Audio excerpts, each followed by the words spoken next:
আমন্ত্রণ প্রাকৃতিক ও নিরাপদ জিরো ক্যাল নিবেদিত নির্বাচনী যাতে। আজকে আমরা আছি টাঙ্গাইল শহরে। এখানে আমরা চায়ের কাপে ঘর তুলে আড্ডা দিব নির্বাচন নিয়ে। আপনাদের সবাইকে স্বাগত জানাচ্ছি। আমাদের আজকের আলোচনার বিষয়টা হচ্ছে প্রতিশ্রুতি। এখন আমরা নির্বাচন আসার সাথে সাথেই দেখি প্রতিশ্রুতির একটা বৃষ্টি নামে, কিন্তু পরে গিয়ে এই প্রতিশ্রুতি নিয়ে আর কোনো ফলো আপ হয় না, আমরা আলোচনা করি না, ভাবি না যে প্রতিশ্রুতি পূরণ হলো কিনা। কিন্তু তাহলে আমরা কেন এই যে প্রতিশ্রুতির যে আশ্বাস সেটাতে গা ভাসিয়ে দিই? কারণটা কি আপনারা কেউ যদি বলতে চান? আসলে আমরা তো আশাবাদী মানুষ। আমরা মানুষের প্রত্যেকটি অল্পতেই বিশ্বাস করি। আর এই জন্যে বারবার আমরা অপেক্ষা দিতে পারছি। আর বারবার তারা আমাদেরকে যে প্রতিশ্রুতি দিচ্ছে, আমরা চাই হ্যাঁ, এরকম কোনো নেতা বা এরকম কোনো নেতৃত্ব আমাদের মাঝে আসুক, যারা জনগণ কথা ভাববে, জনগণ আমি বুঝবে। সেই নেতার কাছে কি আপনি প্রতিশ্রুতিটার বাস্তবায়ন চান? জি এসব প্রতিশ্রুতি জি জি জি জি আমরা ভালো একজন মানুষ চাই, ভালো মনের মানুষ চাই, যে মানুষটা মানে একবারে নিম্নের থেকে ও পর্যন্ত সবার সাথে যাত্রী সম্পর্ক রেখে এই দেশের উন্নয়ন করতে পারে, এরকম একজন। কি কি প্রতিশ্রুতি চাইতে পারি? প্রথম হলো যে আমরা যে মানুষটি আমরা চাবো সামনে এমপি বা মন্ত্রী, উনি ভালো মনের এবং সৎ একজন মানুষের আমাদের প্রয়োজন। এবং উনি জানি যে প্রতিশ্রুতিগুলো উনি দিবেন নির্বাচনের আগে, ওই প্রতিশ্রুতিগুলো জানি পরবর্তীতে 100% যাতে বাস্তবায়িত হয়, এটি আমরা চাই। আর কেউ যদি বলতে চান বলতে পারেন যে প্রতিবারই দেখা যায় যে কোনো না কোনো আমাদের দেশে একটা নিয়ম আছে, সেটা হচ্ছে যে আমাদের কোনো দুর্ঘটনা ঘটলে একটা কমিটি গঠন করে। সে কমিটি গঠন করার পর আর কোনো প্রতিশ্রুতি পাওয়া যায় না, মানে সেটা কালের স্রোতের মধ্যে সে ভেসে যায়, সেটার আর কোনোই নাই। প্রতিশ্রুতি দিচ্ছি প্রভাবশালীদের নির্বাচনে, যারা সাধারণ মানুষ তাদের প্রতি কোনো প্রতিশ্রুতি তাদের প্রতিগই নাই। ওই যে একটা নির্বাচনী শ্লোক আছে না, যে আপনি যখন দেখবেন যে বড় একটা গাড়ির থেকে সাদা ধবধব পাঞ্জাবি পরে আর লোক এসে যখন একটা কৃষকের কাছে হাত মিলাচ্ছে, তখন মনে হবে যে দেশে নির্বাচন আসছে। আমি একটু বলবো, আরেকটু কথা হচ্ছে যে নির্বাচনের সময় ওনারা অনেক সময় দেয় যে এইটা করে দেবো, এই করে দেবো, এই করে দেবো, মানে অনেক কিছু বলে, কিন্তু আসলে দেখা যায় যে বরাদ্দ কাঠাতে সীমিত। এই সীমিত বরাদ্দ থাকার কারণেই এমপি এবং মন্ত্রীরা কথা দেয় ঠিকই, কিন্তু ওই বরাদ্দ ঘাটতি থাকার বরাদ্দ না থাকলে দেয় কেন? জি বরাদ্দ না থাকলে দেয় কেন? না বরাদ্দ, এটা তো নির্বাচনের আগে তো কোনো বরাদ্দ থাকে না, তখন তো আমরা মুখে বলি যে আমি এই রাস্তা করে দেবো, এই ব্রিজ করে দেবো, এইটা। কিন্তু দেখা যায় যে ওই আর্থিক যে একটা প্রতি বছর যে বাংলাদেশ সরকারের বরাদ্দ থাকে, সেই বরাদ্দটা থাকে। বরাদ্দ যদি নাও থাকে, প্রতিশ্রুতি দেওয়া মানে তো আমাকে পূরণ করতে হবে। আমার নৈতিকতা বা ন্যায়ের সবচেয়ে বড় মানদণ্ড কি? আমি যদি আপনাকে কোনো প্রতিশ্রুতি দিই সেটা আমি পূরণ করব। তো সেই প্রতিশ্রুতি আমি যদি না বুঝেও দেই, তাহলে আমার চেষ্টা করতেই হবে কোনো রকম। পাবেন কোথায়? পাবেন কোথায়? তাহলে আমি সেই প্রতিশ্রুতি দেবো কেন, যেটা আমি এখানে আমি তো বলছি যে প্রতিটা নির্বাচিত এলাকার জন্য এই দেশের সরকারের একটা সীমিত একটা বরাদ্দ থাকে, ওই বরাদ্দ থেকেই বাস্তবায়নটা করতে হয়। তাহলে একটু বলি, মূল কথা হচ্ছে আমাদের জবাবদিহিতামূলক নির্বাচন থাকতে হবে। যে আমি যে বলবো এই বড়টা যেন আমার বাস্তবায়িত হয়। আমি আন্দাজে একটা কথা বলবো যে আমি এক বালতি কারেন্ট দিব, এটা তো হবে না। তো আমার কাছে হচ্ছে জনগণের প্রতি চাহিদা জানা যে আমরা সবসময় আমাদের নিজেদের বুদ্ধি মেধা খাটিয়ে সেই লোককে আমরা নির্বাচন করব, যে তার কথার প্রতিশ্রুতি রাখতে পারে, আমাদের উন্নয়ন করতে পারে, আমাদের নিরাপদ রাখতে পারে। হ্যাঁ, বল। আমি একটু বলে যেতে সেটা অন্যভাবে, যে আমরা বলি রাজনীতির যারা ব্যক্তিত্ব আছে তারা কি বলে যে ব্যক্তি চেয়ে দল বড়, দলের চেয়ে দেশ বড়। এখানে যখন এই কথাটা আসবে তখন কিন্তু দেশপ্রেম অবশ্যই চলে আসে, কিন্তু এই দেশপ্রেমটা আমাদের আসলেই নাই। প্রতিশ্রুতি তো অনেক পরের হিসাব, আগে দেশপ্রেম থাকতে হবে। যদি দেশপ্রেম থাকে তাহলে প্রতিশ্রুতি অবশ্যই বাস্তবায়ন করা যাবে, আমি মনে করি এটা। আর একটা জিনিস, এখানে প্রতিশ্রুতি দেওয়ার পরে যখন প্রতিশ্রুতির রক্ষা না করে, তখন আমাদের দেশে একটা নিয়ম চালু করা উচিত, কৈফিয়ত। যে আমরা কি প্রতিশ্রুতি দিলাম, কি করলাম, এটা যদি প্রতি বছর তাদের কাছ থেকে কৈফিয়ত নেওয়া হয়, পরবর্তী সরকার অথবা পরবর্তী জেনারেশন এটা শুধরাই যাবে। কৈফিয়ত চাইতেই হবে, এটার সাথে কি আপনি একমত? হ্যাঁ, আমি অবশ্যই একমত। কারণ জবাবদিহিতামূলক যদি না থাকে, দেখা গেল যে এরা এইরকম প্রতিশ্রুতি দিতেই থাকতে আমরা সেটা মেনেই নিতে যাচ্ছি। একদম ওইটা যদি চুলাইজ করে না, এমন বলতে চাচ্ছি। একদম তৃণমূল পর্যায় থেকে ধরেন ওয়ার্ড পর্যায় থেকে শুরু করে ইউনিয়ন পর্যায়ে, ইউনিয়ন থেকে উপজেলা, উপজেলা থেকে জেলা, প্রত্যেকটা জায়গায় প্রয়োজন একটা অভিযোগ বক্স করা উচিত, যেখানে সাধারণ মানুষ তার আমরা স্যার অনেক সাধারণ মানুষ আছে এটা চাইলে যে এমপির কাছে যাইতে পারবো না বা সুন্দর যেতে স্যার, সেই অভিযোগ বক্সে আমরা আমাদের অভিযোগ তুললাম, তাকেই করলাম, সেই অনুযায়ী যেন আমাদের সমস্যাগুলো সমাধান করা হয়। আমরা দেখি স্যার কোনো এক সময় হচ্ছে সিঙ্গপেরে নাম পাই, যদি নামে তাহলেই হয়তো বুঝবো যে আমাদের পরিবর্তন হয়েছে। প্রতিশ্রুতি যারা দিচ্ছে যে নেতারা, আসলে এই যে ভাই বলে গেছে তৃণমূলের একটা ব্যাপার আছে। এখন আপনি থাকবেন 20 তলার উপরে, সেই নেতাকে ধরতে পারবেন না আসলে। যদি আমাদের মাটির নেতা থাকে তাদেরকে আমরা ধরতে পারি, এই ধরতে পারলেই আমাদের প্রতিশ্রুতিগুলো আমরা আদায় করতে পারবো আসলে। এই একটা জিনিস, যদি সৎ মানুষ ক্ষমতায় আছে উনি প্রতিশ্রুতি যেটা দিবেন ওইটাই বাস্তব। একদম। এবং আর অসৎ মানুষ এসে আছে বিভিন্নভাবে এই কইরা ভোট টোট নিয়ে দেখা যাবে যে সে আর তার মানে এই নির্বাচনে একটা- যা প্রতিশ্রুতি দেবেন জি, সেটা বাস্তবায়ন করার মতো বুঝে দেবেন এই জন্যই ভালো মানুষের বাস্তবায়ন করতে সৎ পারে মানুষের প্রয়োজন। এবং করে দেখাবেন, না হলে লাভ নেই। সৎ মানুষের প্রয়োজন। অসাধারণ আলোচনা, আপনাদেরকে অসংখ্য ধন্যবাদ। প্রিয় দর্শক, নিয়ে নিচ্ছি প্রাকৃতিক ও নিরাপদ জিরোকাল নিবেদিত নির্বাচনী চা থেকে ছোট্ট একটা বিরতি। সাথেই থাকুন, আসছি কিছুক্ষণের মধ্যেই।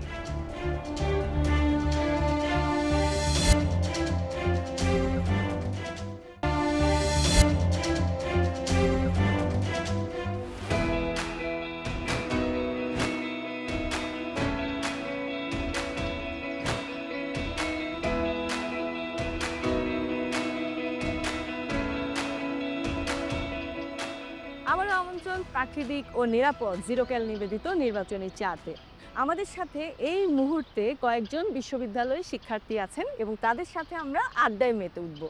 আমরা সব সময় যখন নির্বাচন আসে তখন দেখতে পাই যে প্রতিশ্রুতির বন্যা একেবারেই বয়ে যাচ্ছে। নির্বাচনের পরে আমরা এর কোনো ফল পাই না, কিন্তু তারপরেও আমরা সেই প্রতিশ্রুতির বৃষ্টিতে গা ভাসিয়ে দিই কেন? আমরা বাঙালিরা হচ্ছে ইমোশনাল জাতি। আমরা যত যাই বলি আমরা সবাই সেন্টিমেন্টাল। আমরা সব সময় বিশ্বাস করতে না চাইলেও কেন জানি না ফাঁদে পা দিয়েছি। পরবর্তীতে দেখা গেছে কি, যখন আমরা তাদের ফাঁদে পা দিয়ে তাদেরকে নির্বাচিত করে দিয়েছি, সে সময় দেখা গেল যে তাদের কথার আর কোনো ভ্যালু থাকে না। কজ দেখা যায় যারা ক্ষমতায় যায়, যার পর তাদের আসলে ব্যাক করে দেখার ওরকম মেন্টালিটি থাকে না। এভাবে বলতে চাই যে আমাদের এখানে যে প্রতিশ্রুতি ভঙ্গ করা, এটা একটা পলিটিক্যাল সাবকালচার হয়ে দাঁড়াইছে। আমাদের এখানে দেখা গেছে যে একটা পক্ষ যখন জনগণের সামনে আসতেছে চমকপ্রদ ইশতেহার নিয়ে, কিন্তু দেখা গেছে যে ইলেকশনে জেতার পরে তারা তাদের ইশতেহার সম্বন্ধে তাদের আর অফিওয়াল না, তারা কি বলেছে তারা নিজেরাই জানে না। আর আরেকটা জিনিস আমি অ্যাড করব যে আমাদের দেশের মানুষ আসলে না পেতে পেতে তারা জিনিসটা তারা ধরেই নিছে যে ভোট দেওয়া দরকার, দিচ্ছি, আমরা আর পাবো না। আপনারা এবার প্রথম ভোটার, তো আপনাদের এটা তো একটা বড় উত্তেজনারও বিষয়, বড় দায়িত্বেরও বিষয়। তো ভোট তো আসলে একটা বড় দায়িত্ব। তো ভোটের দাম কি আমরা আসলে এই যে বাংলাদেশের মানুষ, নাগরিক, আমরা যারা ভোটার, আমরা কি বুঝি? যেহেতু আমি রাষ্ট্রের নাগরিক, আমি সচেতন নাগরিক, আমার অভিপ্রায়টা থাকবে এরকম যে আমি যাকে ভোট দিয়েছি সেটা তো আমার দায়বদ্ধতার জায়গা থেকে দিয়েছি, তাহলে তার সঠিক জবাবদিহিতা নিশ্চিত করতে যা যা করণীয় আমরা ভবিষ্যতে ইনশাল্লাহ করব। আর আমরা যে নতুন বাংলাদেশের স্বপ্ন দেখি, তো সেই স্বপ্নর অগ্রগামী হিসেবে আমাদেরই থাকতে হবে। যারা এতদিন আমাদের অগ্রগামী ছিলেন তারা ব্যর্থ হওয়ার কারণেই কিন্তু আমাদের এই অভ্যুত্থান আর এই জেনজির উত্থান। আর আমার মনে হয় জেনজি এখন কথা বলতে শিখেছে, তারা এই রাজপথ, তারা এই সংগ্রামের জায়গা থেকে সরে আসবেন। নির্বাচন আসলে যদি সব দল অংশগ্রহণ করে তখন তো আমরা হচ্ছে একটা চয়েস করার অপশন পাবো, যে আমি যাকে আমার যোগ্য মনে হবে আমরা তাকে কী করবো, ভোট দিয়ে নির্বাচিত করবো। তখন কি হবে যে সবার মাঝে একটা থাকবে যে আমাদেরকে নির্বাচিত করছে পরিবর্তনের জন্য। তো আমরা যদি এই পরিবর্তনের সাথে খাপ খাইতে না পারি, পরবর্তীতে আমরা কিন্তু থাকতে পারো। নির্বাচনের পরে প্রতিশ্রুতিটা আমরা কিভাবে বুঝে নিতে পারি? আমাদের হওয়া উচিত এরকম যে পরবর্তী ইলেকশনকৃত বাছাইকৃত যেই জনগণের সরকারই আসুক না কেন, তাদেরকে যেন আমরা এইভাবেই প্রশ্নবিদ্ধ করে যেতে পারি, কোয়েশ্চেনাইজ করে যেতে পারি, সেই সিস্টেমটা চালু রাখতে হবে। আমাদের ফ্রিডম অফ স্পিচটাকে কেড়ে নিতে দেওয়া যাবে না, যেটা আমাদের গত বছরগুলোতে করেছে। আমরা রাজপথে আমাদের আপকামিং যারা ক্ষমতাসীন থাকবে তাদের জবাবদিহিতা নিশ্চিত করবো রাষ্ট্র। বাহ, এটা ভালো ভীষণ ভালো মানে একটা কথা বলছেন। নির্বাচন পরবর্তী সময়ে জবাবদিহিতা বাধ্যতামূলক, বাধ্যতামূলক। দিতেই হবে। আমরা যেহেতু রাজপথে নেমে গেছি, আমার মনে হয় না যে আমরা আর এই যে নামার যে প্রবণতাটা এটা আমাদের মধ্যে থেকে চলে যাবে। আমরা রাজনীতি করি আর না করি, আমরা হয়তো বা জব সেক্টরে যাব, কেউ ব্যবসা করবে, মানে বিভিন্নজন বিভিন্ন জায়গায় যাবে, কিন্তু আমি যখন দেখতেছি যে আমি ব্যবসা হিসেবে আমাকে চাঁদা দিতে হচ্ছে, তখন আমি রাজপথে নামবো। আমি যখন দেখবো যে টাকা দিয়ে চাকরি নিতে হচ্ছে, তখন আমি আবার রাজপথে নামবো। ওরই সূত্র ধরে আমি বলবো, অ্যান্সারটা দিব, সেটা হচ্ছে আমাদের জনগণকে শুধুমাত্র প্রশ্নবিদ্ধ করে আমি বসে থাকবো, সেটা করা যাবে না। আমাদেরকে হচ্ছে নাগরিকের দায়িত্বগুলো তো একটা কথা আছে, সরকার একা দেশের কতটুকু উন্নতি করতে পারবে। অবশ্যই আমাদের বিরোধী দল হোক, সরকারি দল হোক, দুই দলকে পাশাপাশি থেকে মিলে ঝুলেই তো কাজ সম্মিলিতভাবে করতে কাজ হয়। করতে হবে। গণতন্ত্র হবে না তো। আদারওয়াইজ আমার সরকার পক্ষে আমার এমন একজন প্রার্থী নির্বাচিত হলো, তার সাথে আমার বনিবনা নাই জন্য আমি তার প্রোপাগান্ডাকে নষ্ট করার জন্য পিঠ পিছিয়ে মব এটার মধ্যেই কিন্তু লেগে নষ্ট থাকি করলাম। সবাই, তাই না? আমরাও হ্যাঁ নষ্ট করলাম জিনিসটা। মানে এটা কি হয়, দেশের আসলে সামগ্রিক উন্নতিতে বাধাগ্রস্ত হয়, এটাই সমস্যা। সৌন্দর্য কিন্তু বিভিন্ন মতামত এবং সেই মতামতগুলো নিয়ে একসাথে একটা কাজ থাকতে হবে প্রপার। আমাদের থাকে যে আমার মতামতের সাথে আরেকজনের মতামত না মিললে আমরা তাকে ট্যাগিং শুরু করে দিই, সে আওয়ামী লীগের দোসর, সে বাম। কিন্তু জিনিসটা তো এরকম না, যখন আমি আরেকজনের ওপিনিয়নকে মেনে নিতে পারবো না। আরে দেখেন, এমন হতে পারে যে আমি একটা প্রস্তাবনা দিলাম, আমার চেয়ে কেউ ভালো একটা প্রস্তাবনা। হ্যাঁ, হতেই পারে। তো আমাদের মধ্যে কেমন যেন ওই একটা ইগো কাজ করে, তাই একসেপ্ট করতে হবে, আদারওয়াইজ সেটাকে আমি মানবো না। নিজের দলের ইডিওলজি যেটা আছে এর বাইরে বের হয়ে যে আরেকজনের যে একটা ভালো আইডিয়া থাকতে পারে যেটা রাষ্ট্রের জন্য ভালো, জনগণের জন্য ভালো, তো ওইটাকে গ্রহণ করার যে প্রবণতা, এটা আমাদের বাঙালি বা আমাদের রাষ্ট্রে নাই। আমাদের পলিটিক্সটা হয়ে গেছে এরকম যে শুধু 4 বছর পর জনগণের কাছে আসবো, তাদের ভোটটা নিব, তাদেরকে কিছু একটা বুঝাই দিব যে আমি এটা দিব ওটা দিব। তো তারপরে আমি যখন ভোটটা পেয়ে গেলাম, আমি কিছু একটা হয়ে গেছি, আমি ভুলে গেলাম স্যার। গেলাম এখন। এবং আমি প্রার্থী, তারপরে আমার বেনিফিশিয়ারি হবে আমার ছেলে মেয়ে, আমার পরিবার, এরকম। আমরা এটা বুঝে নিই যে প্রতিশ্রুতি আমি নির্বাচনের আগে শুনবো আর নির্বাচনের পর বুঝে নেব, এটাই আর হচ্ছে উনি একটু বলতে আপনি চান, একটু বলেন। এটা ছিল একটা আমরা এমন একটি নির্বাচন চাই যেখানে জনগণ সবাই নিরাপদে ভোট দিতে পারবে, আর ফলাফল নিয়ে জনগণ যেন প্রশ্ন বিদ্ধ না করতে পারে। আপনাদেরকে অনেক অনেক ধন্যবাদ। খুব ভালো লাগলো আপনাদের সাথে আড্ডা দিয়ে, অনেক কিছু শুনতে পারলাম, আপনাদের নিজেদের মতামতও শুনতে পারলাম, তাই না? খুব ভালো লাগলো। অনেক কিছু আপনাদের অসংখ্য ধন্যবাদ এবং আমরা বিশ্বাস করি আমাদের প্রত্যেকের স্বপ্ন বাস্তবায়িত হোক, বাংলাদেশ একটা সুন্দর দেশ। প্রাকৃতিক ও নিরাপদ জিরো ক্যাল নিবেদিত নির্বাচনী চা থেকে নিয়ে নিচ্ছি আরেকটি বিরতি। সাথে থাকুন, দেখা হচ্ছে একটু পরে।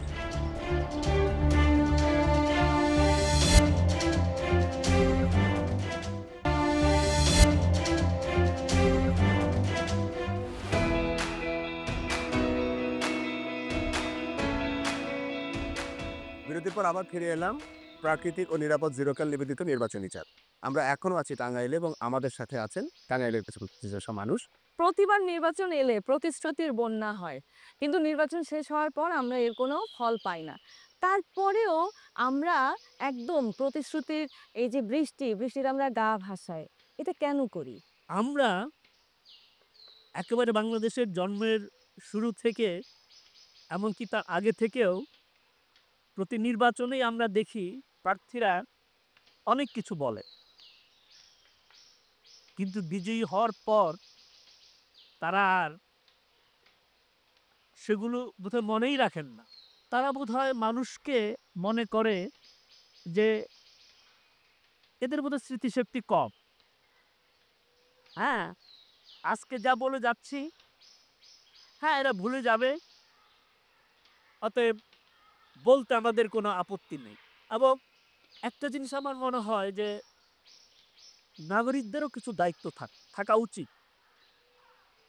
আমার ভোটটা আমি যাকে দেব, তিনি যে প্রতিশ্রুতিগুলো আমাকে দিচ্ছেন, এটি কি তার আওতার মধ্যে পড়ে কি?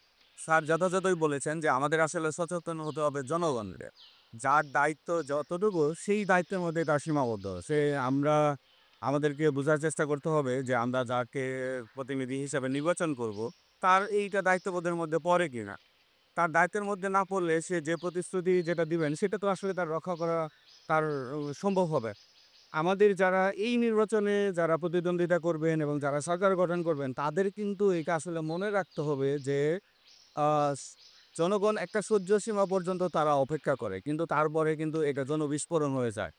তারা যদি জনগণের যে অধিকার সেটা যদি তারা রক্ষা না করে তখন তাদের ক্ষমতা থেকে তাদেরকে খুব খারাপভাবে বিদায় নিতে হয়। নির্বাচনের আগে আমরা যে প্রতিশ্রুতিগুলো পাই, হ্যাঁ, সেটা তো শুরুতেই বললাম যে এটার ফল যদি না পাই তাও আমরা আশা করি, হ্যাঁ। সো এই যে আশা করাটা কিন্তু আমাদের ভুল না, কিন্তু আমরা না পেলে সেটাকে আমরা কৈফিয়ত চেয়ে নিতে পারি কিনা। কিভাবে নিশ্চিত করতে পারি? আমরা দেশে আছি আশা নিয়ে, মানুষ দেশেই থাকে কিন্তু আশা নেই। আমাদেরকে কিছু কিছু ল বেকাররা সব সময়ই আমাদের সাথে, আমি মনে করি যে আমাদেরকে ধোঁকা দিচ্ছে। এখন যারা নির্বাচনে চড়া লাগায় যাচ্ছে তারা বলতেছেন যে আমি এখানে বাদ দিয়ে দিব। তার অতীতে যারা ছিলেন তারাও বইলা গেছে কিন্তু পানি তো হয় না। সবাই একই কথাই বলছে, একই প্রতিশ্রুতি দিচ্ছিস, খালি চেহারা বদল হচ্ছে, তাই না? আমার কাছে মনে হচ্ছে কি আমি একটু সংযুক্ত করি যে প্রতিশ্রুতি যদি পূরণ হয়ে যায় আমাদের প্রতিনিধিটা মনে করে যে ভবিষ্যতে আর কি প্রতিশ্রুতি দিব এই জন্য প্রতিশ্রুতিটা সবসময় থেকেই যায়। আমরা আর প্রতিশ্রুতি শুনতে চাই না। আমরা চাই এখন বাস্তবতা। যে প্রতিশ্রুতি দিবেন যিনি, সেই প্রতিশ্রুতি যদি তিনি রক্ষা করতে না পারেন, সেটি যদি বাস্তবায়ন না হয়, নাগরিক সমাজ কঠোরভাবে সেই প্রতিশ্রুতির বিরুদ্ধে আন্দোলন মুখর হয়ে উঠবে। 5 বছরে তো প্রতিশ্রুতি থাকবে। আমরা যদি বলি 1 বছরে আমরা 5টা প্রতিশ্রুতি চাই, যে প্রতিশ্রুতি সরকার বাস্তবায়ন করবে। সেরকম 5টা আপনারা 3 জনই যদি বলেন। হ্যাঁ, একটু একটু করে যদি বলতে পারেন। প্রথম কথা হচ্ছে দুর্নীতি। দুর্নীতিকে একেবারে হ্যাঁ, একেবারে খুব কঠোরভাবে দুর্নীতিকে ধরতে হবে এবং শিক্ষাকে অত্যন্ত গুরুত্ব দিতে হবে শিক্ষাকে। স্বাস্থ্য খাত, মানে স্বাস্থ্য খাত খুবই নাজুক অবস্থা স্বাস্থ্য খাত। মত প্রকাশের স্বাধীনতাটা একটা বিরাট ব্যাপার। কারণ মত প্রকাশের স্বাধীনতা না থাকলে তাহলে শাসকরা যা খুশি তাই করে। আমি মাহমুদ স্যারের সাথে সম্পূর্ণ একমত। আরও আমি সংযুক্ত করতে চাচ্ছি যে এটা যে আমাদের প্রযুক্তি খাতে আরও উন্নয়ন করতে হবে। বৈশ্বিক যে 2030 সাল 40 সালে পৃথিবী যেই পর্যায়ে এগিয়ে গিয়েছে বাংলাদেশকেও সেই পর্যায়ে দিতে হবে। আমাদের এই উর্বর দেশ, শ্যামলিমা, এখানে কৃষিপ্রধান দেশ। এই কৃষির ক্ষেত্রে বৈপ্লবিক পরিবর্তন আনতে হবে। কৃষিকে আধুনিকায়ন করতে হবে। আমাদের শিল্পায়নের বিপ্লব ঘটাতে হবে।